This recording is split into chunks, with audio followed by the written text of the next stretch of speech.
జిల్లాల పర్యటనకు శ్రీకారం చుట్టబోతున్నారు. మొన్నటి వరకు పార్లమెంటు ఎన్నికల హడావిడిలో గడిపిన ముఖ్యమంత్రి రేవంత్ రెడ్డి ఇప్పుడు పరిపాలన, అభివృద్ధి పనులపై ఫోకస్ పెట్టారు. ఇదే క్రమంలో ఇప్పుడు తన సొంత జిల్లా పాలమూరు నుంచి జిల్లాల టూర్ ప్రారంభిస్తున్నారు. స్థానిక సంస్థల ఎన్నికల ముగిసే వరకు పార్టీని పటిష్టం చేసే బాధ్యతలను రేవంత్ రెడ్డి స్వయంగా మానిటరింగ్ చేయాలని హైకమాండ్ సూచించినట్లు సమాచారం.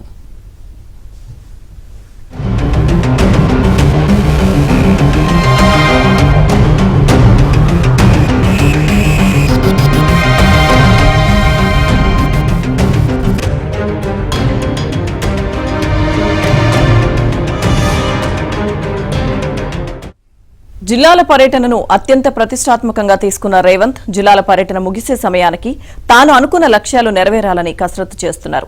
జిల్లాల పర్యటన సమయాన్ని 3 భాగాలుగా విభజించాలని రేవంత్ అధికారులకు సూచించినట్లు సమాచారం. సమీక్షలు, అభివృద్ధి కార్యక్రమాలు, పార్టీ బలోపేతంపై చర్చలు ఇలా 3 అంశాల ప్రాతిపదికగా జిల్లా పర్యటన కొనసాగాలని రేవంత్ భావిస్తున్నారు.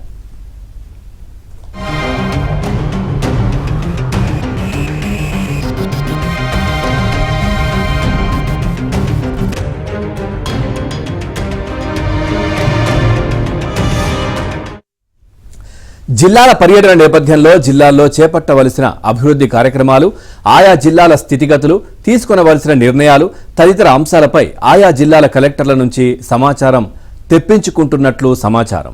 ఇక ఎన్నికల సందర్భంగా ఆయా జిల్లాలకు ఇచ్చిన వాగ్దానాలు, మేనిఫెస్టోలో చేపట్టిన అంశాలపై కూడా మేనిఫెస్టోలో కమిటీ సభ్యుల నుంచి సమాచారం తెప్పించుకోవడంతో పాటు పార్టీ బలోపేతం కోసం ఆయా ప్రాంతాల్లో ఎమ్మెల్యేలు, సీనియర్ నాయకులతో చర్చించి చేరికలు, పార్టీ పరంగా తీసుకొనవలసిన నిర్ణయాలపై దిశానిర్దేశం చేయనున్నారు.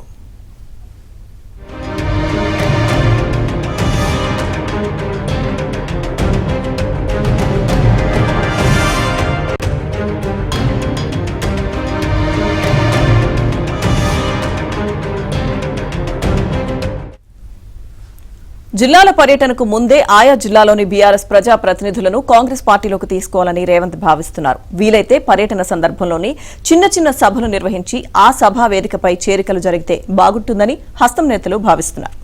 ఇక అసెంబ్లీ సమావేశాలకు ముందే అటు మండలిలో, ఇటు శాసనసభలో బీఆర్ఎస్ ఎల్పీని విలీనం చేసుకోవాలని కాంగ్రెస్ నేతలు భారీ ప్లాన్ అయితే చేస్తున్నట్టుగా తెలుస్తోంది. ఓవరాల్ గా ఈ అంశానికి సంబంధించి మరింత సమాచారాన్ని మా కరెస్పాండెంట్ బసవరాజ్ అందిస్తారు.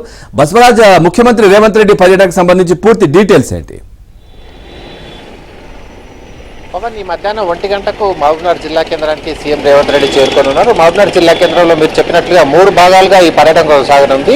మొదటగా అభివృద్ధి కార్యక్రమాలైనటువంటి స్త్రీశక్తి క్యాంటీన్ ఓపెనింగ్ చేస్తారు. అదేవిధంగా వన మహోత్సవంలో భాగంగా మొక్కలు నాటుతారు. అనంతరం జిల్లా అధికారులు, అంటే మొత్తం ఉమ్మడి పాలమూరు జిల్లాలోని 5 జిల్లాల నుంచి అధికారులందరూ మహబూబ్నగర్ జిల్లా కేంద్రానికి వచ్చారు. వీళ్ళందరితో సమీక్షా సమావేశం, ఏదైతే ఈ 5 ఏళ్ల కాలంలో తీసుకోవాల్సిన పనులపైన పూర్తిగా సమీక్షా సమావేశాన్ని నిర్వహిస్తారు. అనంతరం సాయంత్రం 5 గంటల ప్రాంతంలో మహబూబ్నగర్ జిల్లా కేంద్రంలోని ఏఎస్ఎన్ గార్డెన్ లో కాంగ్రెస్ కార్యకర్తల విస్తృత స్థాయి సమావేశానికి సీఎం రేవంత్ రెడ్డి హాజరు కానున్నారు.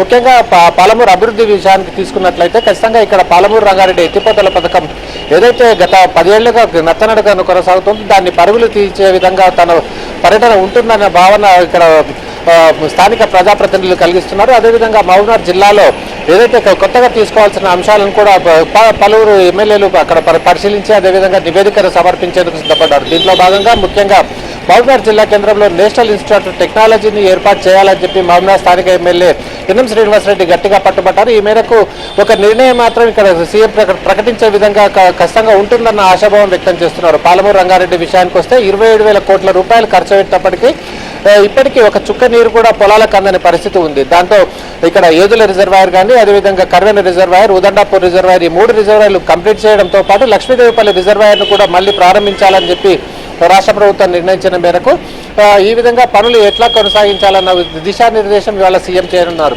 అదేవిధంగా రాజకీయంగా చూస్తే ఇప్పటికే మహబూబ్నగర్ జిల్లాలో 14 ఎమ్మెల్యేలకు గాను 12 ఎమ్మెల్యేలు కాంగ్రెస్ పార్టీ కైవసం చేసుకోగా 2 మాత్రమే బీఆర్ఎస్ కైవసం చేసుకోగలిగింది. అయితే గద్వాల ఎమ్మెల్యే కృష్ణమోహన్ రెడ్డి ఇటీవలే కాంగ్రెస్ పార్టీ తీర్థం పుచ్చుకున్నారు.